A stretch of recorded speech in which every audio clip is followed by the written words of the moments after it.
Standard 4 Hindi, chapter 5 प्रेरक प्रसंग। प्रेरक मतलब जो हमें प्रेरणा देते हो, जिससे हमें कुछ सीखने को मिले कि क्या सही है क्या गलत है, किस तरह से करना चाहिए। वो प्रसंग मतलब जिसके ऊपर से हम वो सीख पाए। प्रेरक प्रसंग मतलब कोई ऐसी घटना या कोई ऐसी कहानी जिसके ऊपर से हम कुछ प्रेरणा ले सके, जिसके ऊपर से हम कुछ सीख सके। आया समझ में? चलिए, स्वाभिमान, सबको अपना स्वाभिमान बहुत पसंद है ना? कोई हमारी इंसल्ट करे तो हमें अच्छा लगता है? नहीं, तुरंत पलट के जवाब देते हैं या फिर उसे बुलाना बंद कर देते हैं, है ना? तो स्वाभिमान वो किस तरह से हमें यहाँ पे प्रसंग में, ये स्वाभिमान का प्रसंग है मतलब उसकी कहानी है, उसके बारे में है, जिससे हमें प्रेरणा मिलेगी कि कैसे रहना चाहिए। चलिए, पंडित मदन मोहन मालवीय जी का नाम कौन नहीं जानता? यह है पंडित मदन मोहन मालवीय। वे हर प्राणी से प्रेम करने वाले, परोपकारी, नियमों के पक्के तथा समाज सुधारक थे। कौन थे वो? पंडित मदन मोहन मालवीय कौन थे? वो एक ऐसे इंसान थे जो हर एक प्राणी से, चाहे वो इंसान हो, जानवर हो, पक्षी हो, वृक्ष हो, पेड़ हो, कोई भी हो, उससे प्रेम करते थे। परोपकारी, हर समय दूसरे की मदद करने के लिए तैयार। नियमों के पक्के कि ऐसा ही होना चाहिए, 7 बजे निकलना है तो 7 बजे ही निकलना है, पक्के। तथा समाज सुधारक थे, मतलब कोई अगर गलत चीज़ उन्हें दिख रही हो तो तुरंत वो उसे सही करने के लिए चले जाते हैं। जैसे अछूत, मतलब कोई नीची जाति का है, अगर आपको छूता है तो वो अछूत होगा। ये सब अंधश्रद्धा, ये सब सुधारने वाले, समाज सुधारक। ऐसी चीज़ें गलत हैं, इंसान सब एक जैसे ही होते हैं, इसमें कोई बड़ा छोटा नीचा ऊंचा नहीं होता है, सबको भगवान ने बनाया है। तो इस तरह से सबको समझाकर समाज में सुधार लाने वाले समाज सुधारक थे। उन्होंने अपनी निष्ठा, लगन, दृढ़ निश्चय, परिश्रम और साहस के बल पर काशी हिंदू विश्वविद्यालय की स्थापना की। उन्होंने किसकी स्थापना की? काशी हिंदू विश्वविद्यालय। और किस तरह से की? अपनी पूरी निष्ठा, लगन, दृढ़ निश्चय, परिश्रम, उनसे जितना बन पड़ा सब उनकी अच्छी मेहनत लगाकर उन्होंने काशी हिंदू विश्वविद्यालय की स्थापना की। और वो महामना मदन मोहन मालवीय कहलाए। उन्होंने इस काशी हिंदू विश्वविद्यालय की स्थापना की, इसकी वजह से वो महामना मदन मोहन मालवीय के नाम से जानने लगे। एक बार मालवीय जी के पास कोलकाता, मतलब कलकत्ता विश्वविद्यालय के उपकुलपति का पत्र आया। क्या आया? एक पत्र आया मालवीय जी के पास। किसने भेजा था? कोलकाता से विश्वविद्यालय के उपकुलपति ने। पत्र पढ़कर मालवीय जी असमंजस में पड़ गए। पत्र पढ़कर मालवीय जी किस में पड़ गए? असमंजस, मतलब कंफ्यूज हो गए, क्या करूं क्या ना करूं, उन्हें कुछ समझ में नहीं आ रहा था। उनके पास ही एक सज्जन बैठे थे। वो किसी के साथ बैठे थे, वो भी एक भले आदमी थे, सज्जन थे। उन्होंने मालवीय जी से पूछा, क्या पूछा? उस सज्जन जो मालवीय जी के पास बैठे थे, उन्होंने मालवीय जी को पूछा कि भाई क्या बात है पंडित जी, अगर हमारे पास कोई पत्र आए और हमारे पास बैठा हुआ इंसान हमें देख रहा हो, हम पत्र पढ़कर चौंक जाए या फिर हैरान में पड़ जाए या फिर कुछ सोचने लगे, तो वो तुरंत ही पूछेगा ना कि भाई क्या बात है, क्या हुआ, पत्र में क्या है कि तुम ऐसे मुंह बना रहे हो। तो वो सज्जन ने पूछा मालवीय जी को कि भाई क्या बात है पंडित जी, इस पत्र में ऐसा क्या लिखा है जिससे पढ़कर आप इतने चिंतित हो रहे हो, ऐसा क्या पढ़ लिया आपने जिसने आपको इतनी चिंता में डाल दिया? तो मालवीय जी ने बोला कि कोलकाता विश्वविद्यालय के उपकुलपति मुझे डॉक्टर की उपाधि से सम्मानित करना चाहते हैं। कितनी अच्छी बात है। कोलकाता विश्वविद्यालय के उपकुलपति ने जो पत्र भेजा था उसमें उन्होंने लिखा था कि वो मालवीय जी को डॉक्टर की पदवी देना चाहते हैं। मतलब अगर किसी ने पीएचडी कर दी हो कोई चीज़ में तो वो डॉक्टर कहलाता है। डॉक्टर मतलब जिसके पास पीएचडी पूरी डिग्री हो, जिसके बारे में वो संपूर्ण जानता हो, वो डॉक्टर। यानी सिर्फ जो दवाई देता है वो डॉक्टर नहीं, जिसको कोई भी चीज़ के बारे में पूरी जानकारी हो, जो पीएचडी जिसने किया हो उसे भी डॉक्टर बुलाया जाता है। तो इनको भी डॉक्टर की उपाधि से सम्मानित करना चाहते थे और इसके लिए मेरी स्वीकृति मांग रहे हैं और मेरी रजामंदी मांग रहे हैं कि अगर आप हाँ बोले तो हम एक फंक्शन रखें और उसमें आपको डॉक्टर की उपाधि से सम्मानित करें। तो सज्जन बोले यह तो हम सबके लिए बड़े गर्व की बात है। गर्व की बात ही है ना, अगर आपको डॉक्टर की पदवी मिलती है तो ये कितनी गर्व की बात है। लेकिन मालवीय जी व्यथित मन से बोले। लेकिन मालवीय जी ने क्या कहा कि इसमें गर्व की बात नहीं है बल्कि हमारे पांडित्य के लिए अपमान की बात है। उन्होंने क्या सोचा कि ये डॉक्टर की जो डिग्री उन्हें मिल रही है, डिग्री मतलब उपाधि जो मिल रही है उन्हें, ये उनके लिए गर्व की नहीं अपमान की बात है, क्योंकि वो पंडित थे, ब्राह्मण थे। उनके पांडित्य के लिए अपमान की बात थी। यह सुनकर सज्जन हतप्रभ रह गए। हतप्रभ मतलब एकदम चौंक गए कि भाई डॉक्टर की पदवी मिलना ये थोड़ी कोई अपमान की बात है। ऐसे सोचने लगे, वो एकदम आश्चर्य में पड़ गए, हतप्रभ हो गए। तत्पश्चात मालवीय जी ने उस पत्र का उत्तर लिखा। फिर उन्होंने उत्तर लिखा कि माननीय महोदय, उपकुलपति को सम्मान से निवेदन दिया। माननीय महोदय, मैं आपके प्रस्ताव को स्वीकार करने में असमर्थ हूँ। जो आपने मुझे बोला कि हम आपको डॉक्टर की पदवी देना चाहते हैं और आपकी स्वीकृति मांग रहे हैं, वो उसमें मैं असमर्थ हूँ। मैं आपको स्वीकृति नहीं दे सकता। मेरे उत्तर को अपने प्रस्ताव का अनादर मत समझिए। मैं आपको ये जो पत्र लिख रहा हूँ, जो रिप्लाई कर रहा हूँ, उससे आप अनादर मत समझिएगा। मैं आपका अनादर नहीं कर रहा, मैं आपका अपमान नहीं कर रहा, लेकिन मैं जन्म और कर्म दोनों से ही ब्राह्मण हूँ। कैसा हूँ मैं? ब्राह्मण हूँ। किसी भी ब्राह्मण के लिए पंडित से बढ़कर दूसरी कोई उपाधि नहीं होती। जो भी पंडित है मतलब ब्राह्मण है, उनको पंडित से ज़्यादा बड़ी कोई उपाधि नहीं होती। अभी के टाइम में सब उन्हें अदा या फिर महाराज कह के पुकारते हैं, वो पंडित। उनके लिए दूसरी कोई उपाधि नहीं होती। मैं डॉक्टर की अपेक्षा पंडित मदन मोहन मालवीय कहलाना अधिक पसंद करूँगा। मैं डॉक्टर मदन मोहन से ज़्यादा पंडित मदन मोहन कहलाना ज़्यादा पसंद करूँगा। आशा है आप मेरी भावना को समझते हुए मुझे डॉक्टर बनाने की अपेक्षा पंडित ही बना रहने देंगे। इसीलिए मैं चाहता हूँ कि आप मेरी भावनाओं को समझकर उनका मान रखते हुए मुझे डॉक्टर बनाने की जगह पंडित ही बना रहने दे। ये क्या था? स्वाभिमान था उनका। मैं ब्राह्मण हूँ, मेरे लिए पंडित से ज़्यादा बड़ी कोई उपाधि नहीं हो सकती, ये उनका स्वाभिमान था। इसीलिए उन्होंने उनको सामने से मिलती हुई डॉक्टर की पदवी उपाधि उसका निरादर नहीं किया, लेकिन उसे मना कर दिया कि मुझे डॉक्टर की पदवी नहीं चाहिए, मुझे डॉक्टर की उपाधि नहीं चाहिए, आप मुझे पंडित ही बना रहने दे। ये उनका स्वाभिमान था ब्राह्मण जाति के प्रति कि मैं पंडित कहलाना ज़्यादा पसंद करूँगा। आया सबन में स्वाभिमान मतलब क्या? चलिए उसी तरह से विनम्रता। अब विनम्रता क्या है?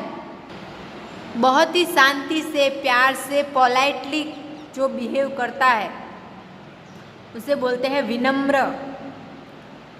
सबके साथ प्यार से, अच्छे से, मान से बात करना। डॉक्टर राजेंद्र प्रसाद ये भारत के प्रथम राष्ट्रपति थे। कौन थे वो? भारत के प्रथम राष्ट्रपति। वे अत्यंत सरल हृदय तथा विनम्र स्वभाव के थे। उनका हृदय कैसा था? एकदम सरल, सीधे आदमी थे। उनके विचार, व्यवहार, वेशभूषा सब भारतीय थे। उनमें भारतीय के दर्शन होते थे। एक भारतीय मतलब कुर्ता पजामा, सर पे टोपी, अच्छे विचार, अच्छा व्यवहार, मतलब भारतीय। जो भी उनसे एक बार मिल लेता, उनके व्यक्तित्व की छाप उसका मन मोह लेती थी। अगर आप उनसे एक बार मिल गए तो मतलब उनका व्यक्तित्व जो है वो आप पे हावी हो जाता, मतलब वो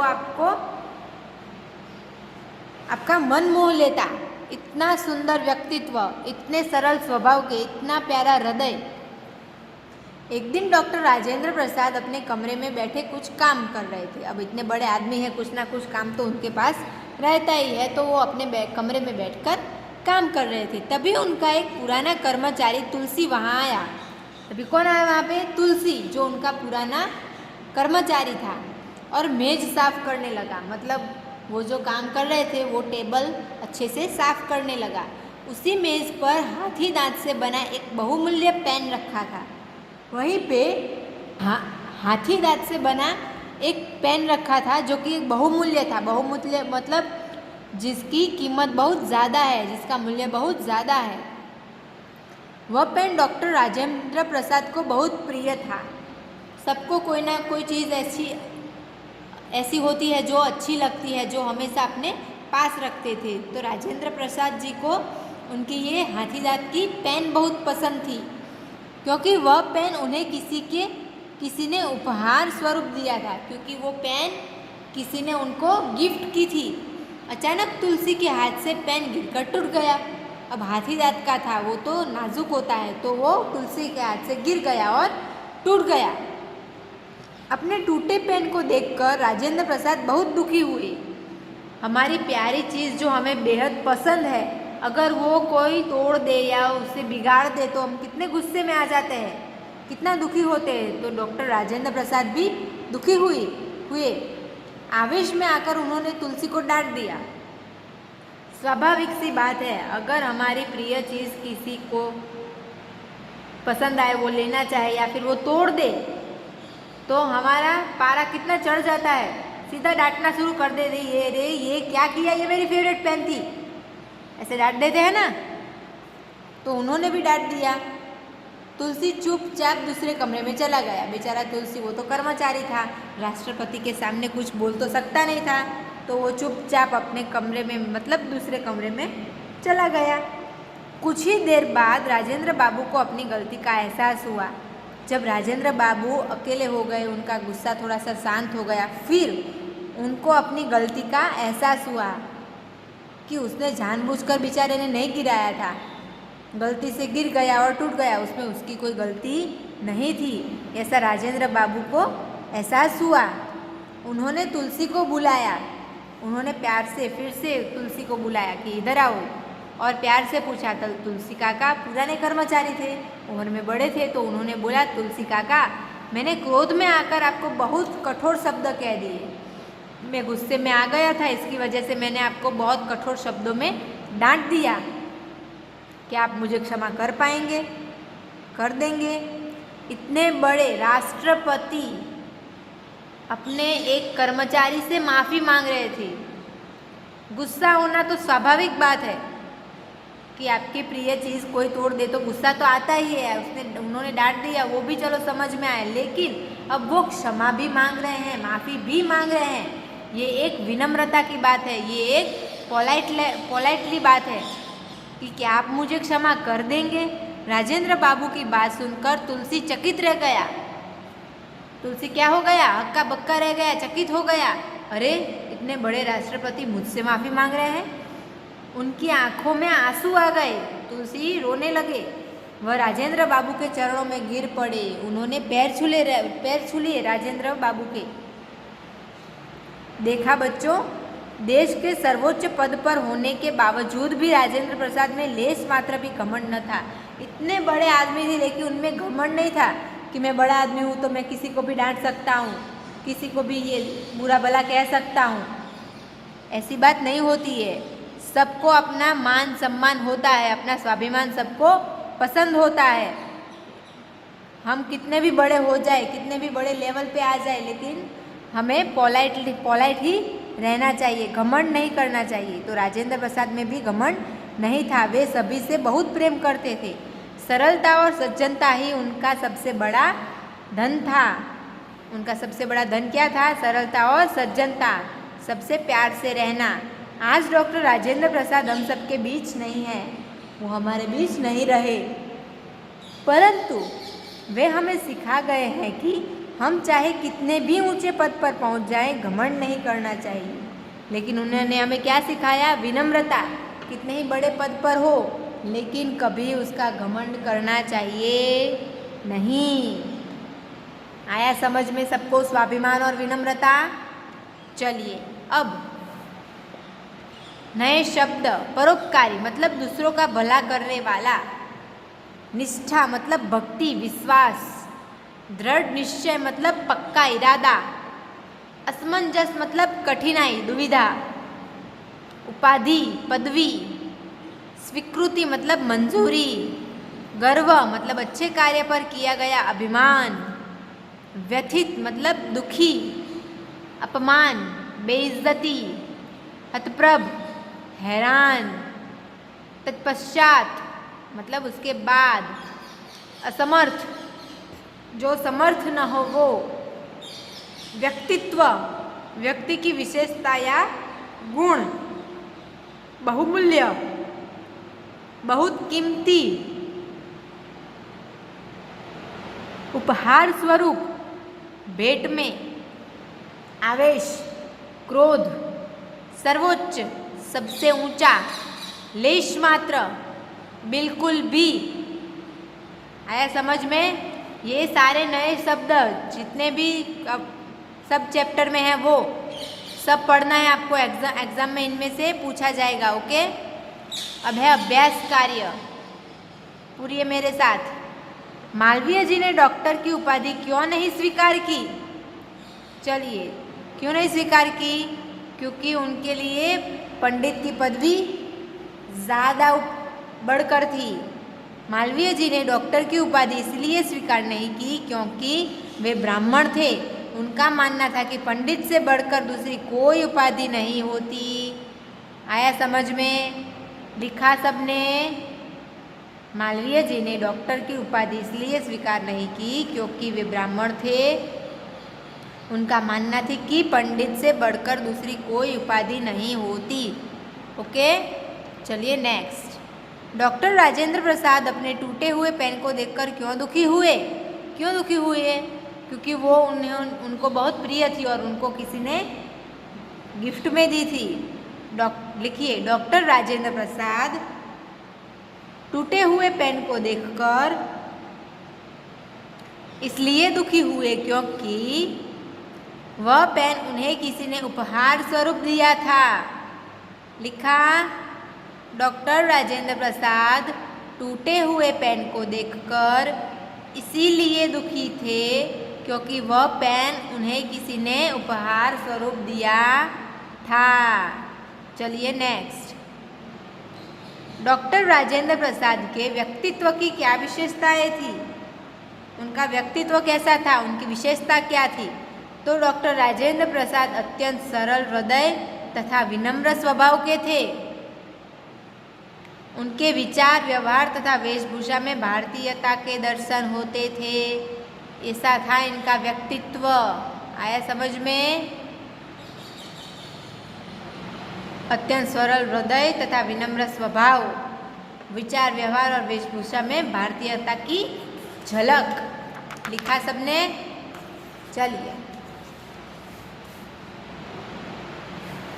राजेंद्र बाबू की बात सुनकर तुलसी की आंखों में आंसू क्यों आ गए? क्योंकि इतने बड़े आदमी उनसे माफ़ी मांग रहे थे। जब राजेंद्र बाबू को अपनी गलती का एहसास हुआ तो उन्होंने उनसे माफ़ी मांगी।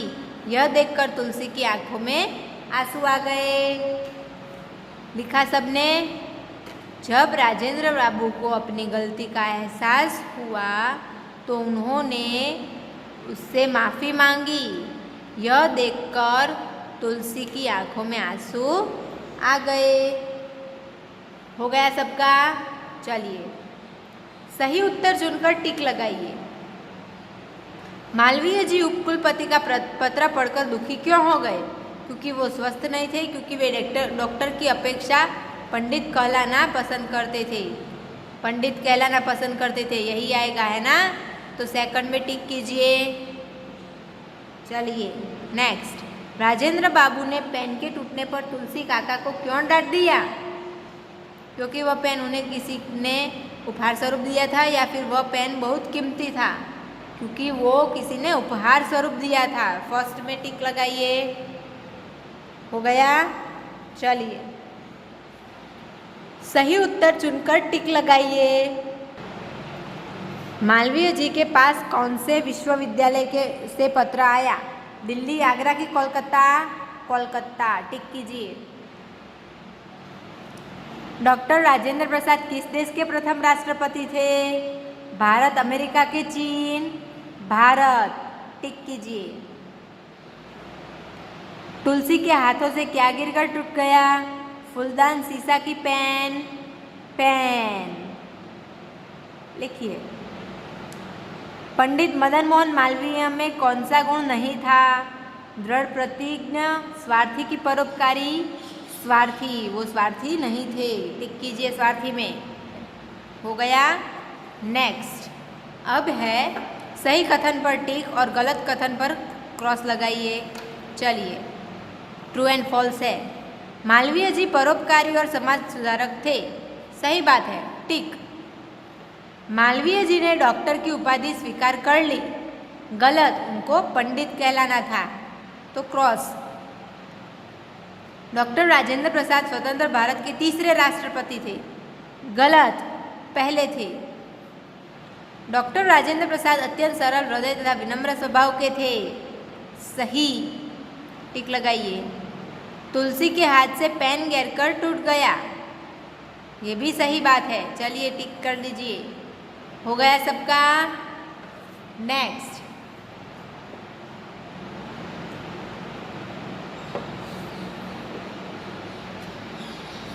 मान शब्द से पहले अप लगाकर अपमान शब्द बनता है तथा नम्र शब्द से पहले वी लगाकर विनम्र शब्द बना है। ऐसे शब्दांश जो किसी शब्द से पहले लगकर उसका अर्थ बदल देते हैं उसे उपसर्ग कहते हैं। ये मतलब देखिए, ये शब्द है व्यय, कीर्ति, कार, यश, ये सारे शब्द है, लेकिन इनके ऊपर अप लगाने से मतलब अपव्यय, अपकीर्ति, अपकार, अपयश ऐसा लगाने से इनके मीनिंग बदल जाते हैं, इनका अर्थ बदल जाता है। तो उसे क्या कहते हैं? उपसर्ग। क्या कहते हैं? उपसर्ग। चलिए यहाँ पे अप दिया गया है और यहाँ पे वी दिया गया है, उनको आपको इन शब्दों से जोड़कर नए शब्द बनाने हैं। चलिए लिखते जाइएगा। अप प्लस व्यय मतलब अपव्यय, बीच में से प्लस निकालकर पूरा शब्द ज्वाइन करना है। अपकीर्ति, अपकार, अपयश। अब यहाँ पे वी लगाया है तो विशेष, विज्ञान, विपक्ष, विदेश। हो गया सबका। लिखा सबने। उसी तरह से यहाँ पे ता है जो पीछे लगाने हैं और यहाँ पे ई है, छोटी ई, सॉरी बड़ी ई, जो यहाँ पे लगानी है। तो कठोरता, सज्जनता, विनम्रता, स्वतंत्रता, क्रोधी, साहसी, धनी, परोपकारी। इस तरह से आपको शब्दों को ज्वाइन करके लिखना है। आया समझ में? चलिए नीचे दिए वाक्यों को पढ़िए। पहले पढ़ना है आपको। पत्र पढ़कर मालवीय जी असमंजस में पड़ गए।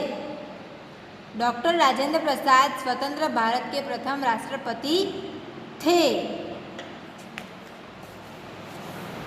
इन वाक्यों में आदर प्रकट करने के लिए क्रिया का प्रयोग बहुवचन में किया गया है। देखिए मतलब क्या है इसका। मालवीय जी एक ही इंसान है, लेकिन फिर भी उनको मान देने के लिए गए लगाया गया। पत्र पढ़कर मालवीय जी असमंजस में पड़ गया। अकेला इंसान है तो गया लग सकता है, लेकिन इन्हें मान देना था, ये बड़े आदमी है, तो क्या लिखा गए। तो पत्र पढ़कर मालवीय जी असमंजस में पड़ गए, गया की जगह क्या आया गए। और प्रथम राष्ट्रपति थे, प्रथम राष्ट्रपति था, ऐसा भी लिख सकते हैं, लेकिन नहीं लिखा। क्यों थे लिखा? क्योंकि उनको मान देना चाहते हैं। तो ये सारे शब्द कौन से हैं? मान देने वाले, जिसमें बहुवचन किया जाता है। जबकि मालवीय जी और डॉक्टर राजेंद्र प्रसाद दोनों नाम एक वचन है, नाम एक वचन है, लेकिन उनको आदर प्रकट करने के लिए, मान देने के लिए उनके पीछे बहुवचन में क्रिया लगाई गई। अध्यापक जी पढ़ा रहे हैं।